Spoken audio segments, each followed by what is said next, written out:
Indonesia ini kan sangat banyak sekali pesantrennya. Bahkan dari ujung desa, ujung kampung, sampai ke tengah perkotaan, sampai ke ujung lagi, itu pesantren itu ada. Bahkan di seluruh Nusantara. Kira-kira jumlah pondok pesantren ada berapa kira-kira? Ya, menghitung jumlah pondok pesantren ini sangat relatif ya, karena bisa jadi berubah dari waktu ke waktu. Tetapi menurut hitungan kami setahun yang lalu itu ada 23.370 pesantren yang berafiliasi dengan Nahdlatul Ulama, yang artinya juga berafiliasi dengan Rabithah Ma'ahid Islamiyah.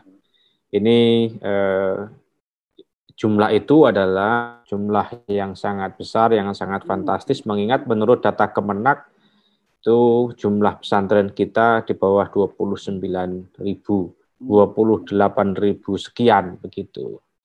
Nah, tapi tentu saya yakin bahwa jumlah itu mungkin lebih sedikit dari realitasnya. Ya, apalagi sekarang ketika ramai-ramai orang ingin mondok di pesantren, ya maka kemudian banyak juga kiai-kiai atau putranya kiai, menantunya kiai yang membuat pesantren baru. Ya, baik Gus. 23.000 dan itu yang baru berada di bawah naungan NU. Artinya ya, itu pun yang tercatat. Nah, yang tidak tercatat kita tidak tahu. Mungkin masih banyak lagi kan kira-kira begitu. Nah, dengan jumlah yang demikian Gus kira-kira, dan itu pasti akan jumlahnya semakin banyak. Kira-kira dengan adanya Undang-Undang Nomor 18 tahun 2019 ini, implementasinya sebenarnya seperti apa di pondok pesantren? Kalau kita bicara soal pondok pesantren, jenisnya banyak sekali. Ada pesantren salaf, ya, pesantren salafiyah yang hanya mengajarkan kitab-kitab, itu pun terbagi-bagi. Ada pesantren yang mengajarkan ilmu alat saja, ada yang ilmu fikih saja, ada yang pesantren tasawuf, ya. Banyak juga, ada selain pesantren yang mengajarkan kitab kuning, itu ada pesantren tahfidz, ya. Ada pesantren yang mengajarkan ilmu tib, ada yang pesantren mengajarkan keilmuan yang lain, misalnya pesantren falak. Ya. Ini jumlahnya sangat beragam, dan selama ini pemerintah belum memberikan rekognisi apapun. Jadi seseorang walaupun sudah mondok 25 tahun misalnya, saking lamanya di pesantren falak, ya tentu saja kalau dia pengen jadi mudin harus ikut kejar paket ABC. Nah, tidak nyambung dengan keilmuan yang selama ini dijalani di pesantren. Begitu juga ilmu alat. Seseorang yang santri yang hafal mulai dari jurumiyah sampai alfiyah, bolak-balik hafal sampai syarahnya, itu tentu harus melakukan penyesuaian jika dia ingin masuk ke dunia lain, misalnya pengen mengajar kan begitu. Oleh karena itu kami berharap bahwa Undang-Undang Nomor 18 Tahun 2019 ini adalah salah satu solusi untuk memfasilitasi lulusan pesantren.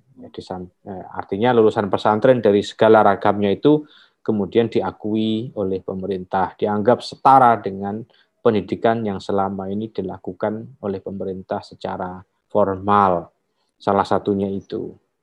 Dan lain juga bahwa yang perlu didorong kembali, kita tahu bahwa pesantren itu mempunyai beberapa fungsi sejak dari lahirnya.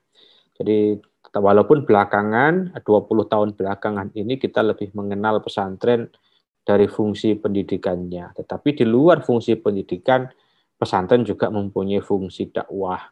Pesantren juga mempunyai fungsi pemberdayaan masyarakat, bagaimana seorang kiai dan pesantrennya itu dulu selalu menjadi agent of social change. Nah, ini yang kita harapkan bisa didorong lagi dari munculnya undang-undang itu. Dua fungsi terakhir selain fungsi pendidikan. Baik, pesantren mempunyai banyak fungsi di selain pendidikan, terus kemudian kemasyarakatan, ya. Negara diharapkan hadir. Nah, melalui undang-undang ini yang Gus Rozin sebutkan, sebenarnya implementasinya semestinya harus lebih cepat, ya, dan lebih menyeluruh begitu. Nah, kemudian kira-kira apa yang harus dilakukan oleh kalangan pesantren agar undang-undang ini tidak hanya sekedar menjadi tanda kutip kegembiraan yang tidak terimplementasikan begitu kira-kira Gus? Ya, tugas kami di RMI itu mengadvokasi pemerintah supaya lebih mengenal pesantren. Kami di RMI ketika mendukung munculnya undang-undang ini itu prinsip yang kami sampaikan kepada kawan-kawan RMI itu kita tidak menegarakan pesantren dalam tanda kutip, tapi membuat negara lebih mengenal pesantren. Ini prinsip utama yang yang kita yang menjadi underlying dari semua proses ini.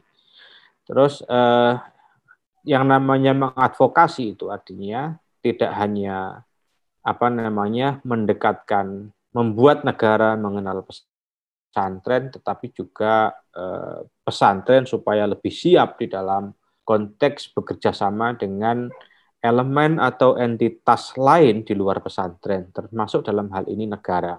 Karena masing-masing mempunyai watak dan tabiat yang berbeda-beda, mempunyai nature yang berbeda-beda. Pesantren selama ini karena kemandiriannya secara organisatoris maupun secara manajerial sangat bebas, begitu tidak bisa menentukan targetnya sendiri, bisa menentukan kurikulumnya sendiri. Saya kira itu baik dan itu harus dipelihara. Tapi kemudian ketika pesantren ingin ke tengah, ya menjadi mainstream di dalam pendidikan bangsa ini, di dalam mendorong terciptanya anak bangsa yang berakhlakul karimah, maka saya kira kita juga perlu mendorong agar pesantren-pesantren ini itu bersiap untuk bisa bekerja sama dengan siapa saja. Bekerja sama itu artinya pesantren juga memahami nature negara. Pesantren juga memahami arahnya negara kemana. Pesantren juga memahami bagaimana administrasi di level negara itu berjalan. Artinya kalau saling mengenali, saya kira akan jauh lebih mudah antara pesantren dan negara ini untuk bekerja bersama-sama. Dan kita mendorong bahwa hubungan antara negara, dalam hal ini diwakili oleh Kementerian Agama dengan pesantren, itu bukan hubungan yang subordinatif. Pesantren tidak akan dan jangan sampai menjadi subordinasi dari Kementerian Agama. Hubungan antara Kementerian Agama dan pesantren itu adalah hubungan partnership.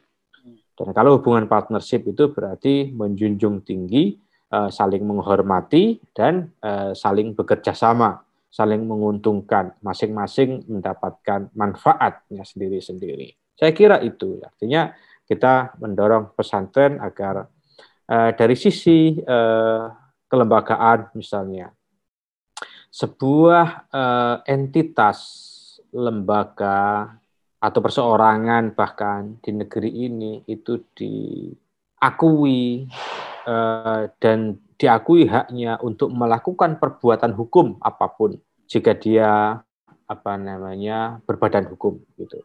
Kita sebagai seorang warga negara itu diakui sebagai warga negara jika kita mempunyai KTP misalnya, mempunyai paspor dan tercatat ya.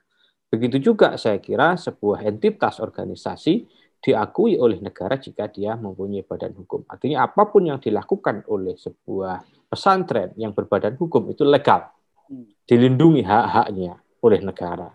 Dan saya kira ini bisa menjadi pintu masuk yang pertama bahwa pesantren yang mempunyai visi ke depan, tetapi sekaligus juga mempertahankan tradisi yang ada selama ini, itu saya kira badan hukum itu layak dipertimbangkan. Artinya saya mendorong bahwa pesantren itu berbadan hukum. Baik. Itu salah satu pintu, Mas. Ya, baik, Gus. Saling pengertian dan pesantren mempunyai sebuah tradisi. Nah, ini menjadi titik tekannya. Nah, ya, kita tahu, Gus, bahwa pesantren ini kan coraknya itu kan berbeda-beda. Tadi di awal Gus sudah menyebutkan bahwa pesantren salaf itu kan identik dengan ya ngajinya sorogan, ya, bandongan dan yang lain-lain. Tetapi ada beberapa pesantren yang ada masih tetap sorogannya, tetapi juga mempunyai pendidikan SMP, ya, sanawiyah, aliyah, bahkan SMA dan bahkan kampus. Tetapi ada juga yang Gus Rozin sebutkan bahwa ada beberapa pesantren yang memang dia concern di bidang tasawuf, ya, di bidang tahfizul Quran begitu. Nah, kira-kira bagaimana pandangan Gus Rozin terhadap keanekaragaman dan kekhasan daripada masing-masing pesantren ini? Ya. Keunggulan pesantren selama ini di negeri ini itu adalah keragamannya, bukan keseragamannya. Jadi saya kira kalau kita ingin menghargai pesantren, ya kita hargai keragamannya. Keberagaman pesantren dengan berbagai keilmuan yang mereka miliki dan mereka kembangkan. Keragaman pesantren dengan berbagai cara mengajarkan ilmunya kepada para santri itu adalah sebuah kekayaan dari bangsa ini, begitu. Dan saya kira munculnya undang-undang, baik itu undang-undang nomor 18 tahun 2019 maupun undang-undang manapun, itu idealnya adalah sebuah perundangan yang menghargai keragaman pesantren ini, begitu. Artinya pesantren dengan segala keragamannya itu terfasilitasi, terrekognisi, maksudnya diakui lulusannya, kan begitu, tanpa harus kemudian melakukan penyeragaman. Penyeragaman itu misalnya ya namanya penyeragaman ya. Kalau selama ini penyeragaman yang dilakukan oleh pemerintah kepada sekolah-sekolah formal dan lembaga formal itu kan melalui misalnya akreditasi, melalui ujian nasional, dan yang lain-lain. Nah, saya kira pendekatan semacam itu belum tentu cocok untuk pesantren. Dan saya kira keragaman pesantren yang semacam itulah yang kemudian secara langsung maupun tidak langsung itu memperkuat pilar-pilar bangsa ini. Begitu. Di balik keragamannya saya kira pesantren itu mempunyai kreativitas dan saya kira mempunyai jiwa nasionalisme yang tinggi, kayak begitu. Baik, Gus. Tadi di awal disebutkan 23.000 yang berada di bawah naungan PBNU, artinya RMI ya yang terdaftar. Saya ingin meminta pendapat Gus Rozin nih. Kan ada juga di luar itu yang artinya yang tidak masuk di dalam struktur NU ataupun yang berafiliasi. Tetapi ada banyak pesantren di sana, di luar sana yang macam juga coraknya ini, Gus. Nah, kira-kira gimana pendapat Gus Rozin ini terkait dengan macamnya dan modelnya pesantren yang berada di luar RMI ini? Pesantren itu disebut pesantren ya karena berbeda dengan lembaga pendidikan yang lain. Dia disebut pesantren karena kita mengenal ada semacam yang paling mudah saja menurut Prof. Zamak Saridovir, ini teori yang lama ya. Ada arkanul ma'ahid ya, ada kiainya, ada masjidnya. Kalau secara fisik sih gampang. Semua orang bisa membuat pesantren. Kalau arkanul ma'ahid itu hanya sekedar ada rumah pengasuh, ada masjid, ada asrama, kan begitu. Tapi kalau kita melihat hal-hal yang lebih substansial lagi, misalnya ada seorang kiai yang menguasai bidang tertentu, ada keilmuan yang dikembangkan, kemudian ada kitab-kitab tertentu yang kita sebut sebagai kutubul mu'tabarat, dan apa namanya kutubutros gitu. Nah, ini menjadi berbeda kan begitu. Nah, dari sini kita sebetulnya bisa membedakan apakah ini pesantren atau pesantren dalam tanda kutip kan begitu. Soalnya banyak juga yang orang-orang yang mengasumsikan bahwa yang namanya pesantren itu ya cukup ada pimpinan atau pengasuh kan gitu kan. Pimpinan dan pengasuh ini belum tentu min ba'dil ulama wa min ba'dil kuyaha, belum tentu. Pimpinan dan pengasuh ini bisa siapa saja kan begitu.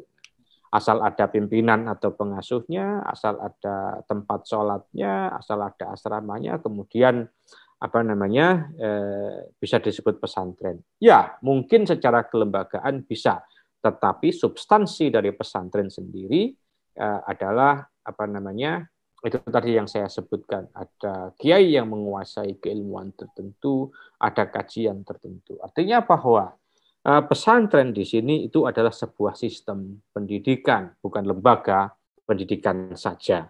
Artinya sebagai sebuah sistem pendidikan, dia mempunyai tradisi keilmuan, dia mempunyai apa namanya kekhasan keilmuan yang dikembangkan. Begitu saya kira. Jadi, tapi saya kira kita tidak bisa memungkiri bahwa beberapa waktu terakhir ini, sekitar 10-15 tahun terakhir ini, ketertarikan orang terhadap pesantren itu semakin besar. Kami mencatat bahwa semenjak media sosial itu ramai, orang mempunyai media sosial dan hampir semua orang itu mempunyai akun media sosial, maka kemudian ada kekhawatiran yang terpendam di kalangan para orang tua, para calon wali santri, bahwa ketika mereka mengikuti pendidikan di rumah itu banyak ancaman yang tidak bisa diantisipasi oleh para orang tua. Nah, maka kemudian rame-rame pondok ini mempunyai daya tarik sendiri karena dianggap bahwa pondok ini mempunyai daya saring yang cukup, mempunyai sistem yang cukup untuk memfilter apa namanya informasi yang tidak kredibel dari media sosial, dan mereka dalam waktu tertentu itu bisa terisolasi dari informasi-informasi yang destruktif dan tidak perlu bagi para santri. Oleh karena itu, selama 15 tahun, 10 tahun terakhir ini, minat orang untuk memondokkan anaknya ke pesantren itu jauh-jauh sangat tinggi sekali.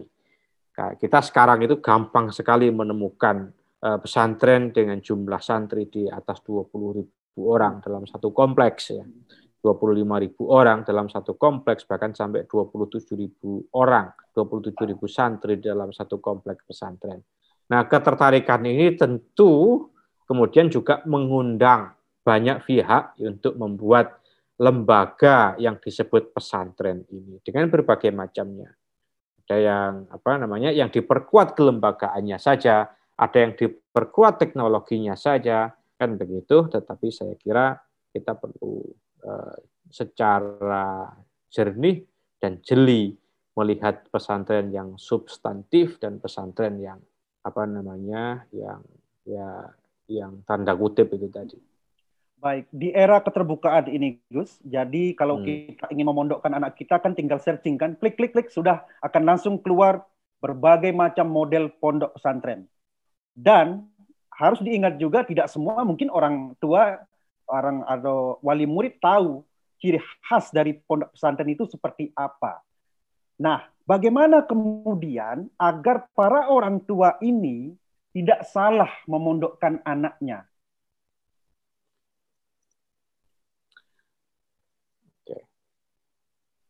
Sudah ya? Iya. Oke, saya agak putus-putus di sini.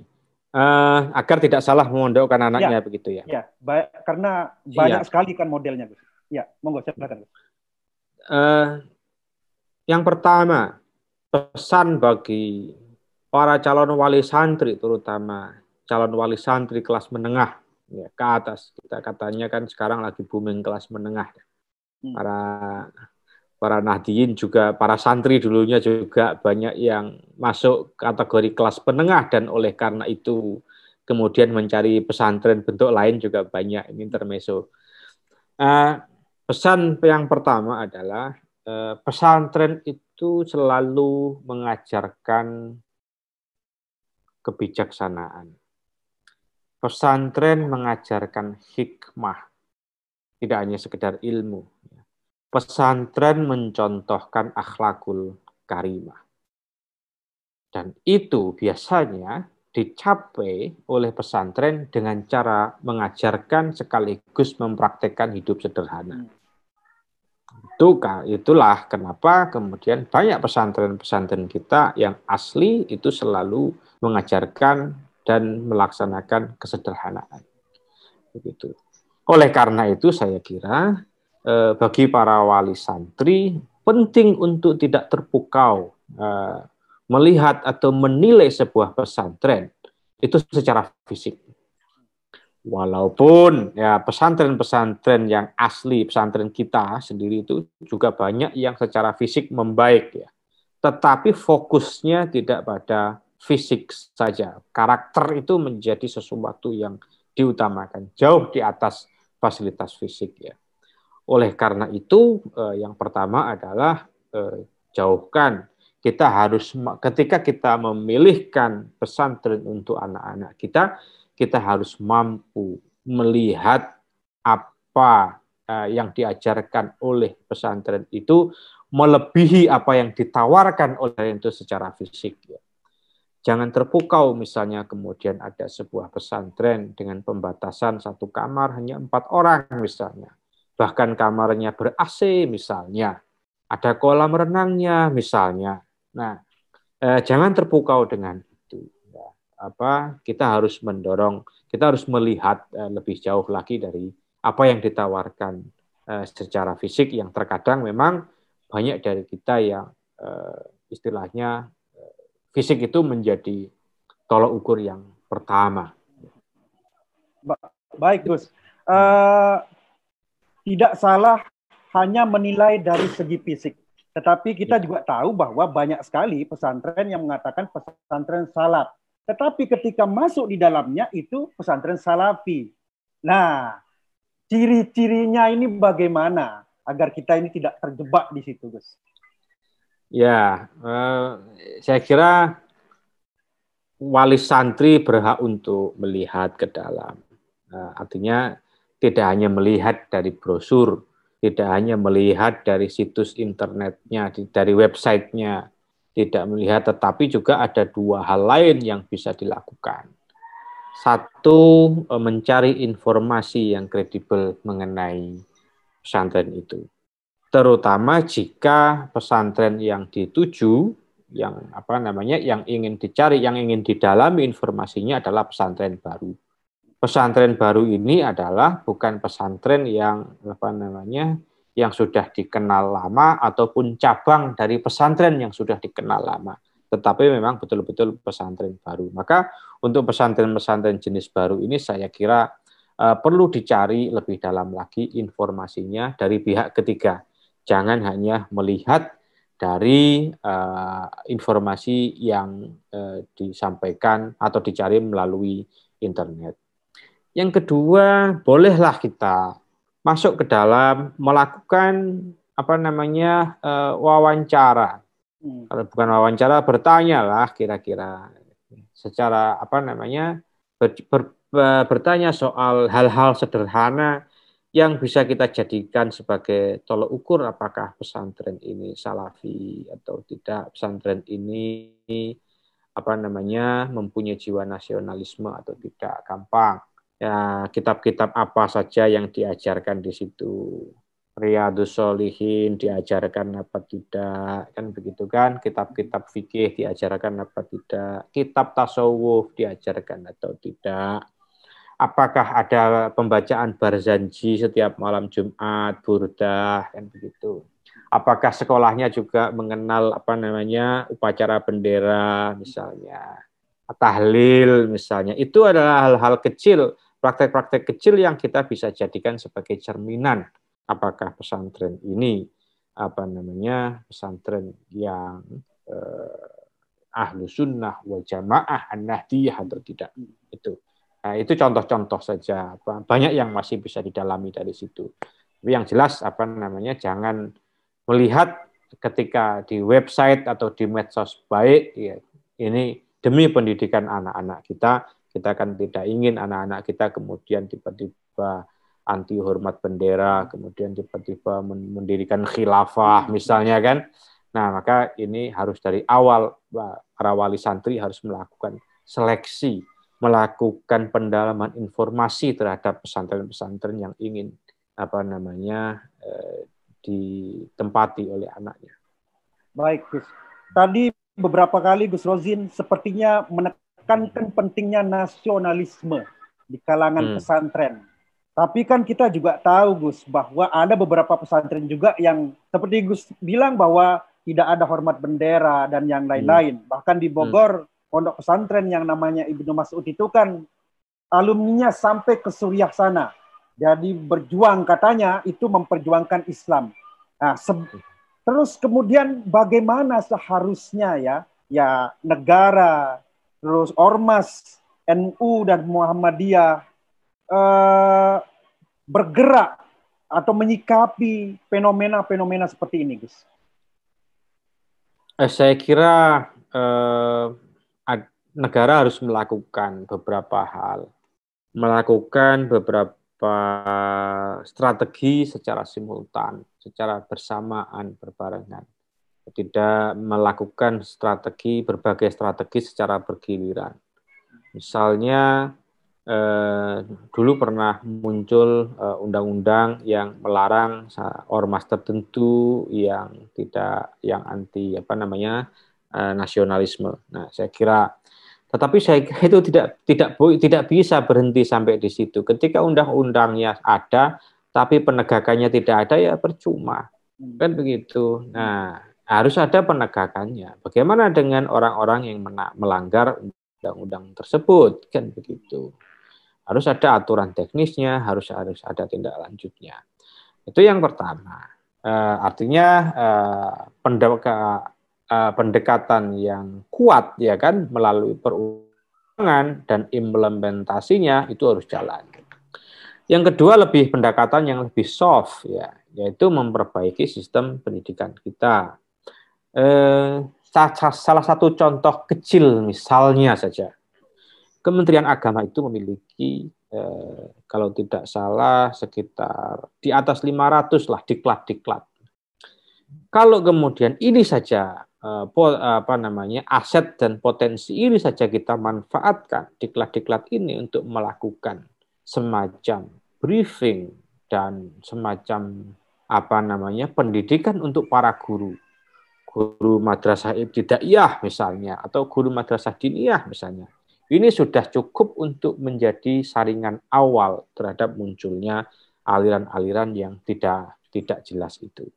Apa yang ingin saya sampaikan adalah upaya yang kedua itu adalah melalui upaya pendidikan. Ekosistem pendidikan kita, baik yang di bawah Kemendikbud maupun di bawah Kementerian Agama, itu harus didesain sedemikian rupa supaya bisa memfilter ajaran-ajaran atau aliran-aliran yang tidak baik, aliran-aliran yang tidak muktabar. Yang kedua. Yang ketiga, saya kira harus ada political will yang sangat kuat bahwa berbagai aliran ini tidak bisa dipandang sebagai aliansi politik. Yang saya maksud adalah terkadang kita merasakan bahwa kenapa aliran-aliran yang tidak jelas, yang sudah jelas-jelas melanggar undang-undang dasar kita, itu masih saja ada. Karena pada kenyataannya dalam beberapa kasus tertentu mereka adalah koalisi politik. Koalisi politik kelompok-kelompok tertentu untuk tujuan-tujuan tertentu. Saya kira kita sebagai bangsa harus berhenti untuk bermain api dengan mengajak kelompok-kelompok yang tidak jelas ini sebagai aliansi politik, ya. Baik itu secara diam-diam maupun secara terang-terangan, dipelihara kan begitu. Karena ini saya kira akan berbahaya. mungkin tujuan politik jangka pendeknya akan tercapai bagi kawan-kawan atau orang-orang yang beraliansi itu, tetapi jangka panjangnya ini berpotensi untuk meruntuhkan kebangsaan ini. Itu 3 hal sederhana yang saya kira harus dijadikan perhatian kita bersama. Baik, Gus. Sepanjang pengetahuan saya, Gus, yang nyantrinya ini hanya sebentar gitu di Jombang, sanad keilmuan itu juga yang membuat kita nasionalisme ini tetap teguh begitu. Jadi santri-santri itu kemanapun dia pergi, dimanapun dia berada, nasionalismenya itu tetap terjaga. Nah, bagaimana sebenarnya sanad keilmuan itu sampai hari ini bisa terjaga, Gus? Ya, salah satu keunggulan dari pesantren kita, Ahlus Sunnah wal Jamaah An-Nahdiyah ini adalah silatul arham, ya kan, hubungan kekerabatan dan hubungan akademik. Hubungan akademik ini adalah hubungan sanad, ya. Baik itu sanad keilmuan maupun sanad thoriqah, kan. Kesinambungan sanad keilmuan, misalnya fikih, usul fikih, tafsir, ulumul tafsir, hadis, ulumul hadis, Quran, ulumul Quran, lughah dan sebagainya. Itu mempunyai ketersambungan sanad akademik, kan. Tapi sanad itu juga tidak terbatas hanya sanad akademik juga, tapi juga ada sanad tasawuf, sanad thoriqah, kan begitu. Nah, saya kira ini harus dijaga. Kesinambungan ini harus dijaga. Kalau kita lihat bahwa semua keilmuan yang berkembang, pesantren kita terutama yang mengembangkan keilmuan tertentu, semuanya tidak lepas dari 2 hal. Hubungannya hubungan kekerabatan, ya, karena ya kita tahu bahwa dari satu pesantren dan pesantren yang lain itu terjadi hubungan kawin mawin dan seterusnya, kan begitu, kan, saling mengambil menantu, saling mengambil gusnya yang santri terbaiknya menjadi menantu, kemudian putranya kiai yang lain menjadi menantu dan seterusnya, sehingga kemudian semuanya menyambung. Nah, tetapi juga bahwa kalau kita dalami secara lebih jeli lagi, bahwa semuanya sanad keilmuan itu juga masih masuk di dalam koridor keilmuan atau budaya atau tradisi yang dikembangkan oleh para aulia utis'ah itu. Nah, saya kira ini harus kita kembangkan bersama-sama. Ini kekayaan yang luar biasa. Tidak hanya kekayaan khazanah keilmuan Islam, tapi juga menjadi khazanah tradisi pesantren soal sanad itu.